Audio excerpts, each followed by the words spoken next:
Good morning all of you. Very very good morning.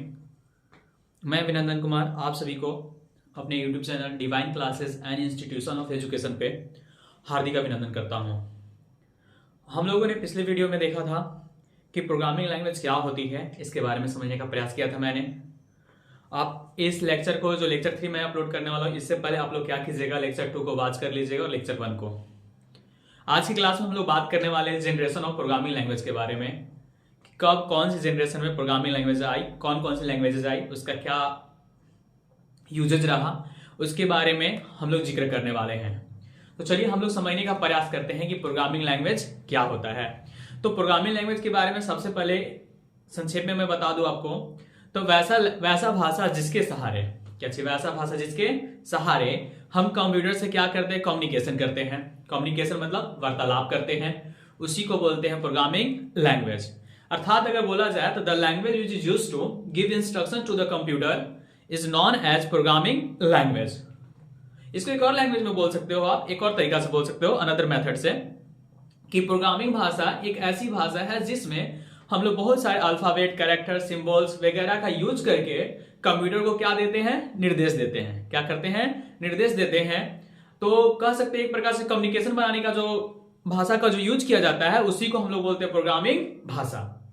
अर्थात आपको कहने का मतलब, समझाने का समझ में आ गया होगा आपको। तो प्रोग्रामिंग लैंग्वेज क्या होता है, the language which is used to give instructions to the computer is known as programming language. बात समझ में आ गई। चलिए जनरेशन ऑफ प्रोग्रामिंग लैंग्वेज के बारे में बात करें तो देखिएगा मेरे प्यारे बच्चों, जनरेशन ऑफ प्रोग्रामिंग लैंग्वेज में हम लोग प्रोग्रामिंग लैंग्वेज को 2 भागों में बांटते हैं। कितने भागों में बांटते हैं, 2 भागों में। फर्स्ट ऑफ ऑल जो आता है मेरा लो लेवल प्रोग्रामिंग लैंग्वेज। क्या आता है, low level programming language. Second जो है इसका high level programming language. First of all low level programming language और सेकेंड कौन सा है बाबू, हाई लेवल प्रोग्रामिंग लैंग्वेज। तो चलिए बात करते हैं। देखिए यहाँ पे लो लेवल प्रोग्रामिंग लैंग्वेज को हम लोग दो भागों में बांटते हैं। कितने भागों में बांटते हैं, 2 भागों में। एक होता है फर्स्ट जनरेशन लैंग्वेज, अर्थात first generation programming language. Second जो हुआ second generation programming language. Low level programming language को हम लोग कितने भागों में बांटे हैं, 2 भागों में। पहला फर्स्ट जनरेशन प्रोग्रामिंग लैंग्वेज, दूसरा हुआ सेकेंड जनरेशन प्रोग्रामिंग लैंग्वेज। अब यहां पे बात आती है कि प्रोग्रामिंग लैंग्वेज को हम 2 भागों में बांटे, एक हुआ लो लेवल प्रोग्रामिंग लैंग्वेज, दूसरा हुआ हाई लेवल प्रोग्रामिंग लैंग्वेज। तो हाई लेवल प्रोग्रामिंग लैंग्वेज को हम लोग 3 भागों में बांटे हैं। कितने भागों में बांटे हैं, 3 भागों में। एक हुआ third generation programming language, fourth generation programming language और फिफ्थ जनरेशन प्रोग्रामिंग लैंग्वेज। देखिए लो लेवल प्रोग्रामिंग लैंग्वेज जिसमें यूज किया गया था मशीन लैंग्वेज। क्या यूज किया गया है, मशीन लैंग्वेज। समझने का प्रयास कीजिएगा बच्चों, क्या यूज किया गया था जी, मशीन लैंग्वेज। मशीन लैंग्वेज जो था यूजर के लिए डिफिकल्ट था। यूजर के लिए क्या था, डिफिकल्ट था। मान लो कि आप एक प्रोग्रामर हो, क्या मान लो कि आप एक प्रोग्रामर हो और सिस्टम के साथ कम्युनिकेशन करना चाहते हो, तो आपको उसके लिए फुल्ली, टोटली बोल सकते हैं कंप्लीटली 0 और 1 का आपके पास कॉन्सेप्ट होना चाहिए। अगर आपके पास 0 और 1 का कॉन्सेप्ट नहीं मालूम है तो आप क्या कीजिएगा, इस तरीका से कोडिंग नहीं कर सकते हैं, जैसे ABC स्टार वगैरह जो टाइप करते हो वैसा डायरेक्ट नहीं लिख सकते हो। सबका एक बाइनरी कोड बोल सकते हो या फिर ऑब्जेक्ट कोड 0 और 1 के फॉर्मेट में रहता है। आपको उस तरह का अगर लैंग्वेज मालूम है तभी आप सिस्टम के साथ कम्युनिकेशन बना सकते थे। कौन सा जनरेशन में, फर्स्ट जनरेशन में, जिसकी बात होती है मशीन लैंग्वेज की। यहां पे किसी तरह का कोई मीडिएटर या कोई ट्रांसलेटर का यूज नहीं किया गया था। किसमें बाबू, फर्स्ट जनरेशन प्रोग्रामिंग लैंग्वेज में, जिसमें फर्स्ट जनरेशन प्रोग्रामिंग लैंग्वेज और सेकंड जनरेशन प्रोग्रामिंग लैंग्वेज दोनों जो आता है किसके अंदर आता है, लो लेवल प्रोग्रामिंग लैंग्वेज के अंदर में। किसके अंदर में आता है, लो लेवल प्रोग्रामिंग लैंग्वेज में। इसी कारण से, समझ में आ रही है मेरा बात, इसी कारण से लो लेवल प्रोग्रामिंग लैंग्वेज को मशीन फ्रेंडली लैंग्वेज भी बोला जाता है। क्या बोला जाता है, मशीन फ्रेंडली लैंग्वेज। क्योंकि इस कहने का अर्थ मशीन फ्रेंडली लैंग्वेज इसलिए बोला जाता है क्योंकि इसमें ना तो किसी तरह का मीडिएटर का यूज होता है। मीडिएटर मतलब ट्रांसलेटर। जैसे मान लो 2 व्यक्ति है, एक व्यक्ति क्या कर रहा है, इधर से मान लो फ्रेंच बोल रहा है, तो वो फ्रेंच को अगला व्यक्ति इंग्लिश सुनने वाला है, तो फ्रेंच को क्या करेगा, मीडिएटर इंग्लिश में कन्वर्ट करके उसको देगा, और जो इंग्लिश में बोलेगा उसको कन्वर्ट करके किसको देगा, फ्रेंच को देगा। बात समझ में आ रही है। तो दोनों के बीच कम्युनिकेशन बनाने के लिए एक मीडिएटर का यहां पे किसी तरह का कोई यूज नहीं होता है। कौन सा लैंग्वेज में भाई, फर्स्ट जनरेशन प्रोग्रामिंग लैंग्वेज में। समझ में आ रहा है बच्चों? चलिए समझिएगा। तो यहां पे बात होती है सेकेंड जनरेशन प्रोग्रामिंग लैंग्वेज में। सेकेंड जनरेशन प्रोग्रामिंग लैंग्वेज में बात किया जाए तो यहां पे यूज हुआ था असेंबली लैंग्वेज। कौन सा यूज हुआ था बच्चों? Assembly language. देखिएगा असेंबली लैंग्वेज किसके अंदर है?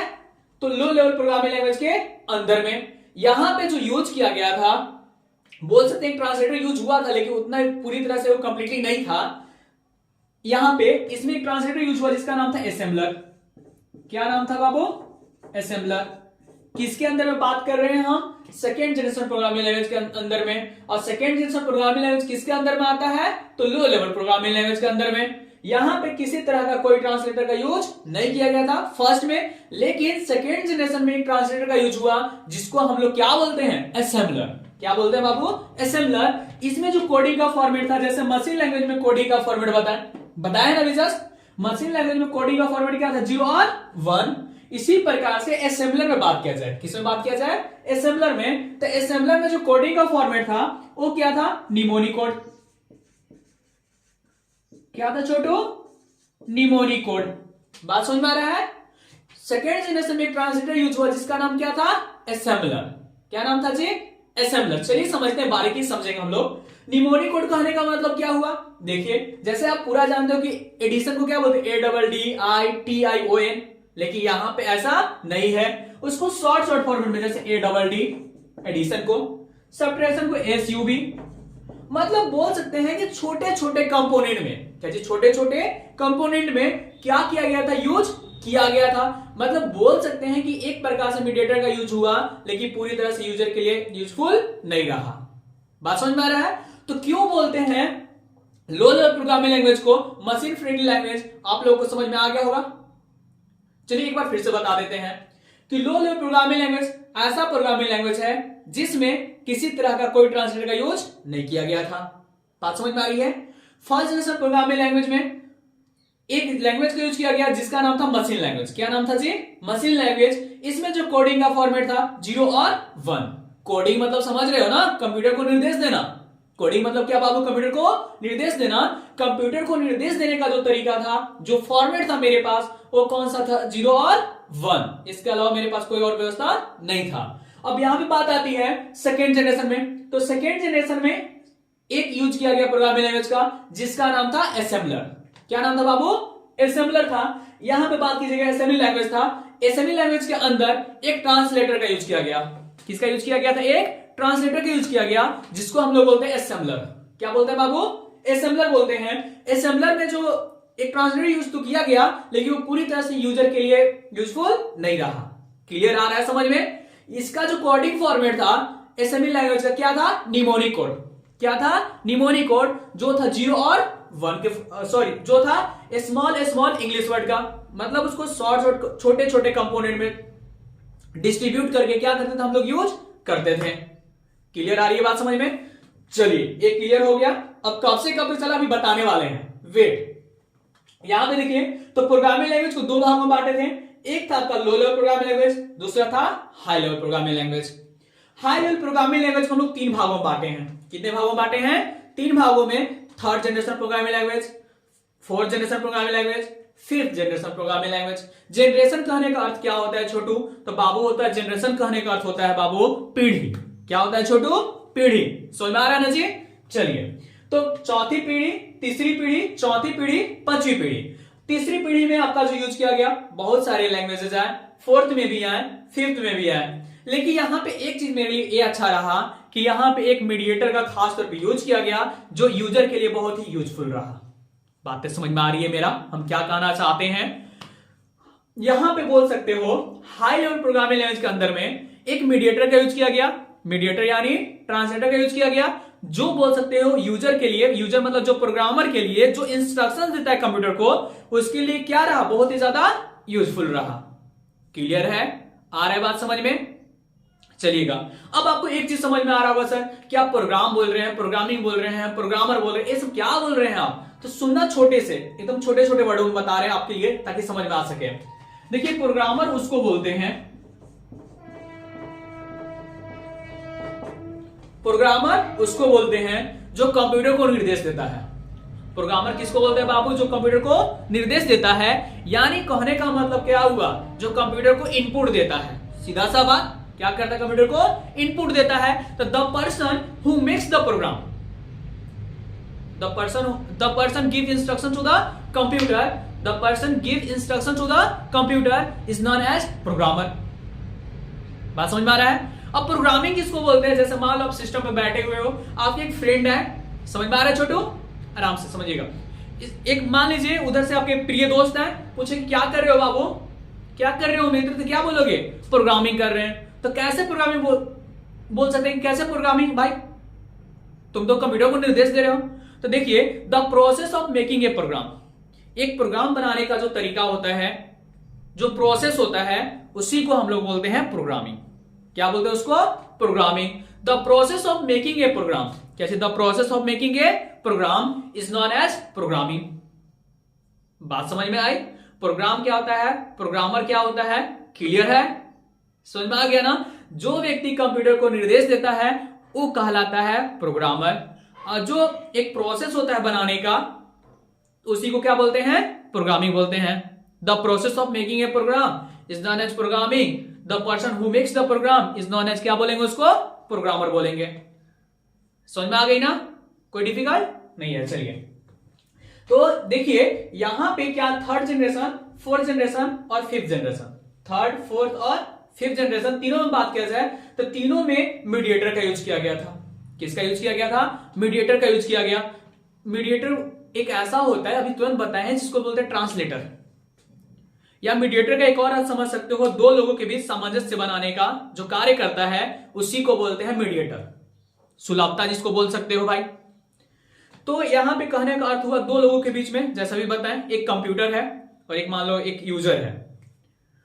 अब मान लीजिए यूजर को आता है इंग्लिश वर्ड और कंप्यूटर को सिर्फ आता है 0 और 1, तो दोनों के बीच में सामंजस्य बनने पाएगा? नहीं, बिल्कुल नहीं बन सकता है।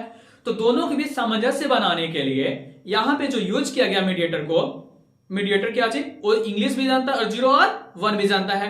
मीडिएटर एक ऐसा बंदा होगा जिसको मल्टीपल लैंग्वेज आ जाती होगी। कितने लैंग्वेज आती होगी बच्चों? मल्टीपल लैंग्वेज आती होगी, जिसके चलते वो क्या करता है, यूजर से रिसीव करके जो डाटा रहता है उसके कंप्यूटर के लैंग्वेज में कन्वर्ट करके किसको देता है? कंप्यूटर को देता है। और जो कंप्यूटर को जो लैंग्वेज मिलता है उसको यूजर के फॉर्मेट में कन्वर्ट करके किसको देता है? यूजर को देता है। बातें समझ में आ रही है ना? जो मॉनिटर पे मिलता है जी, समझ में आ रहा है? तो यहां पे आपको एक कंफर्म हो गया कि मीडिएटर किसको बोलते हैं। चलिए आगे समझने की कोशिश करते हैं हम लोग। ड्यूरेशन वगैरह कब से कब तक चला, चलिए समझने का प्रयास करेंगे।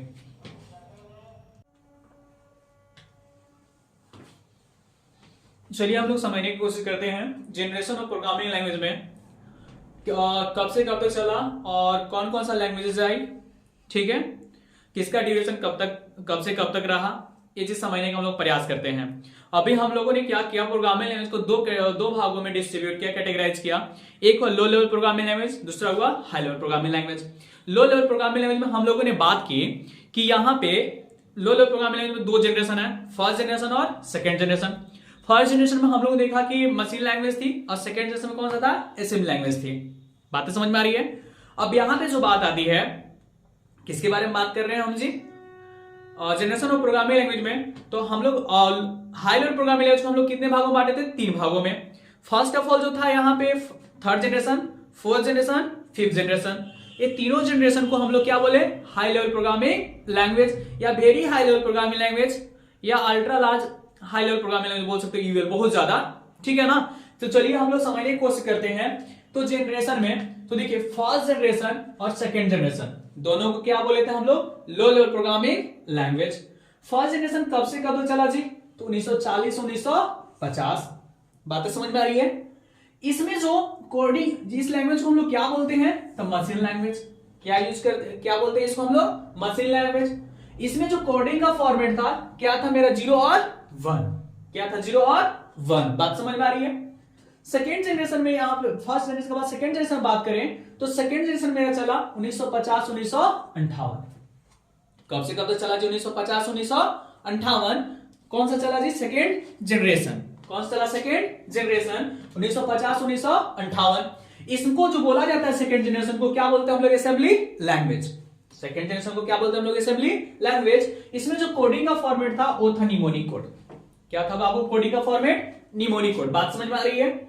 यहां देखिए फर्स्ट जनरेशन में किसी प्रकार का कोई भी इंटरमीडिएटर का या बोल सकते हो ट्रांसलेटर का यूज नहीं किया गया था, लेकिन सेकेंड जनरेशन में यूज किया गया था इंटरमीडिएटर का, जिसका नाम था असेंबलर।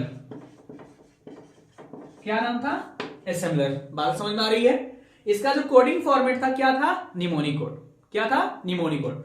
चलिए थर्ड जनरेशन के बारे में बात करते हैं। तो थर्ड जनरेशन चला 1958 से 1985। कब से कब तक चला? 1958 से 1985। इसको हम लोग बोलते हैं हाई लेवल प्रोग्रामिंग लैंग्वेज। क्या बोलते हैं इसको जी? हम लोग हाई लेवल प्रोग्रामिंग लैंग्वेज। इसका एक और नाम है, सुनिएगा ध्यान से, इसको बोलते हैं procedural language. High level programming language को क्या बोलते हैं? Procedural programming language. बातें समझ में आ रही है मेरा बच्चों? हाई लेवल प्रोग्रामिंग लैंग्वेज को क्या बोलते हैं? प्रोसीड्यूरल प्रोग्रामिंग लैंग्वेज, या बोल सकते हो इंपरेटिव। क्या बोल सकते हो इसको? Imperative programming language.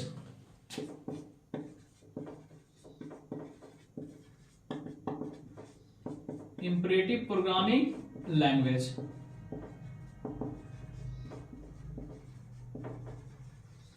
बातें समझ में आ रही है? थर्ड जनरेशन चला 1958 से 1985। इसको जो हम लोग बोलते हैं इस लैंग्वेज को हाई लेवल प्रोग्रामिंग लैंग्वेज या इंपरेटिव प्रोग्रामिंग लैंग्वेज या बोलते हैं प्रोसीड्यूरल प्रोग्रामिंग लैंग्वेज। हम प्रोसीड्यूरल क्यों बोलते हैं इस चीज भी आपको हम समझाएंगे, समझने का प्रयास कीजिएगा। इसका जो कोडिंग फॉर्मेट था इंग्लिश। कैसा था बाबू? इंग्लिश। अब एक और चीज, यहां पे एक ट्रांसलेटर का यूज किया गया है, सुनिएगा ध्यान से। यहां पे एक ट्रांसलेटर का यूज किया गया है हाई लेवल प्रोग्रामिंग लैंग्वेज में या प्रोसीड्यूरल प्रोग्रामिंग लैंग्वेज में या इंपरेटिव प्रोग्रामिंग लैंग्वेज में। जो ट्रांसलेटर का यूज किया गया उसका नाम था इंटरप्रेटर। क्या नाम था बाबू? इंटरप्रेटर। ये क्या काम करता था? सुनना ध्यान से। एक बार जब यूजर एट ए टाइम एक लाइन को जब लिखता था, दूसरा लाइन लिखना चाहता, तो उसको सिस्टम क्या करता? होल्ड कर देता। कब तक? जब तक कि 0 और 1 के फॉर्मेट में कन्वर्ट ना हो जाए। मान लीजिए हम एक प्रोग्रामर हैं, यूजर हैं, सिस्टम को हम क्या दे रहे हैं? इंस्ट्रक्शंस दे रहे हैं। ठीक है, इंस्ट्रक्शंस दे दिए। अब एक लाइन दी है, तो उसके बाद निचला लाइन पे आना चाहिए, तो क्या करेगा? रोक देगा। कब तक रोकेगा? जब तक उसको 0 और 1 के फॉर्मेट में सिस्टम कन्वर्ट नहीं कर लेती है। तो इंटरप्रेटर एक प्रकार का मीडिएटर है या ट्रांसलेटर है, जो एट ए टाइम एक लाइन को या एक लाइन को बोल सकते हो क्या करता है? 0 1 के फॉर्मेट में कन्वर्ट करता है, तभी वो आगे बढ़ता है।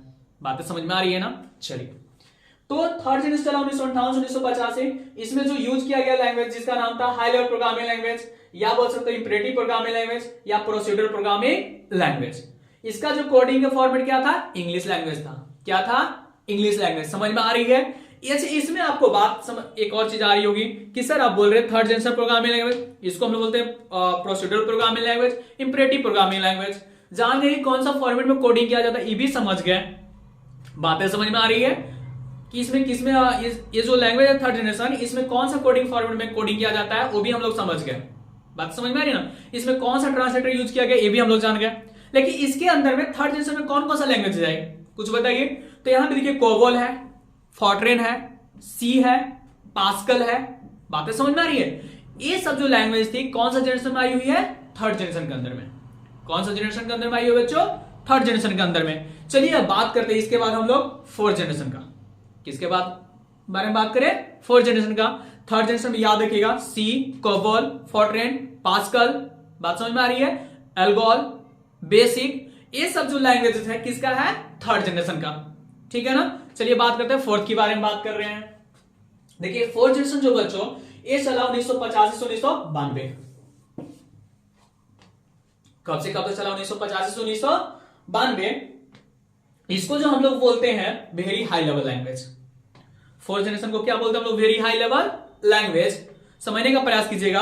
वेरी हाई लेवल लैंग्वेज को देखिएगा क्या बोलते हैं इसको बोलते हैं, थोड़ा सा हो गया लेकिन समझने का प्रयास कीजिएगा। Very high level programming language को बोलते हैं ऑब्जेक्ट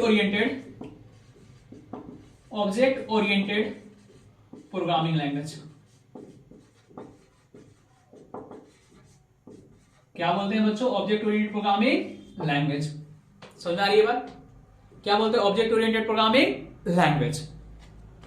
अब कहने का मतलब ऑब्जेक्ट ओरिएंटेड प्रोग्रामिंग लैंग्वेज क्या है वो भी हम लोग समझने का प्रयास करेंगे, लेकिन अभी यहां पे नहीं, नेक्स्ट जो मेरा आएगा, नेक्स्ट लेक्चर, उसमें हम लोग समझने का प्रयास करेंगे। तभी बात कर रहे हैं हम लोग फोर्थ जनरेशन के बारे में। फोर्थ जनरेशन का काल कब से कब तक चला, ड्यूरेशन कब से कब तक रहा, 1950 से 1992, जिसको हम लोग बोलते हैं very high level language. Coding का फॉर्मेट रहा इंग्लिश। अब यहां पे सुनिएगा, यहां पे जो ट्रांसलेटर का यूज किया गया था वो था कंपाइलर। कौन सा था बच्चों, कंपाइलर। कंपाइलर क्या बोलता कि भाई ऐसा करो ना, एक बार में आप पूरा लिख डालो जितना लिखना है, हम उसको एक ही बार में कन्वर्ट करेंगे।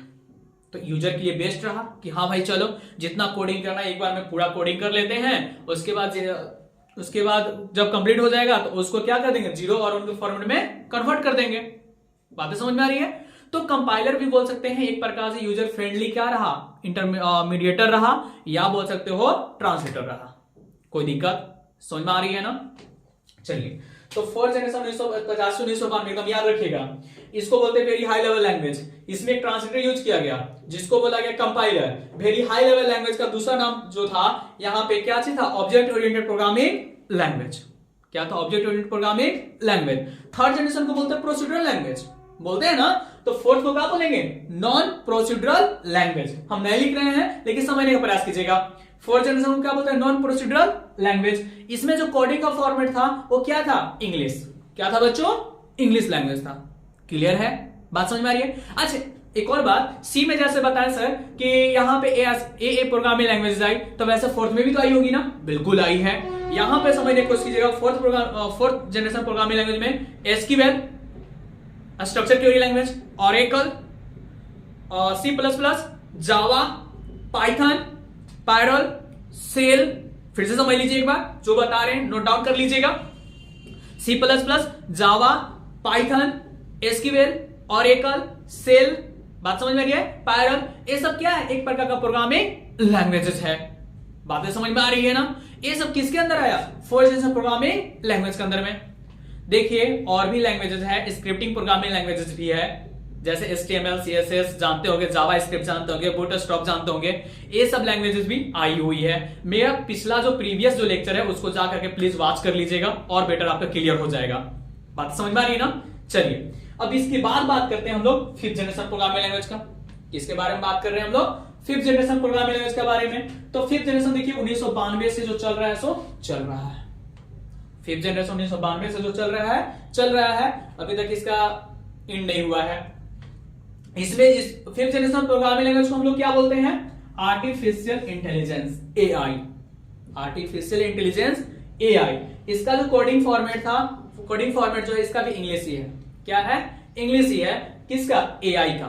किसका है जी, AI का। अच्छा, इसको और क्या बोलते हैं, इसको बोल सकते हो कि नेचुरल लैंग्वेज बोल सकते हो, बिल्कुल बोल सकते हो। क्यों बोलेंगे नेचुरल लैंग्वेज, क्योंकि इसमें किसी प्रकार का कोई सेंटेक्स का यूज नहीं होता है। बातें समझ में आ रही है। आर्टिफिशियल इंटेलिजेंस के अंदर में किसी प्रकार का कोई सेंटेक्स का यूज नहीं होता है।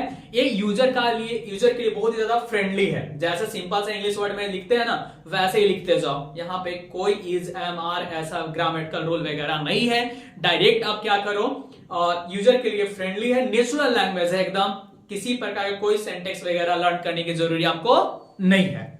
बातें समझ में आ रही है ना। तो उम्मीद करते हैं मेरे प्यारे बच्चों कि आपको ये जो लेक्चर है, उम्मीद है कि आपको अच्छे लगे होंगे, आपको समझ में आए होंगे। मेरे चैनल को प्लीज ज्यादा से ज्यादा सब्सक्राइब कीजिएगा और शेयर करने का प्रयास कीजिएगा अपने दोस्तों और मित्रों के पास। आपका लेक्चर जो 4 है बहुत ही जल्दी आ जाएगा आप लोगों के बीच में। चलिए, thank you for watching my video.